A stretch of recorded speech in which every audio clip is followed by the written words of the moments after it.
In this video you will learn how to fix Netflix UI-800-3 error code on your smart TV.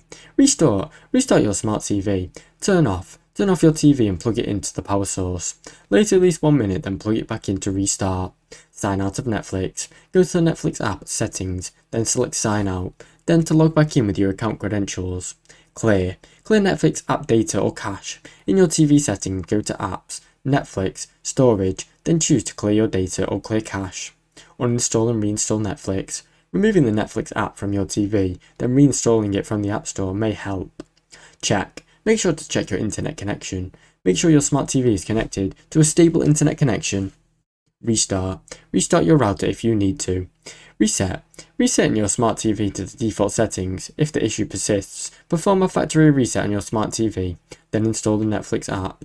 Now you know how to fix Netflix error code UI-800-3 on your smart TV.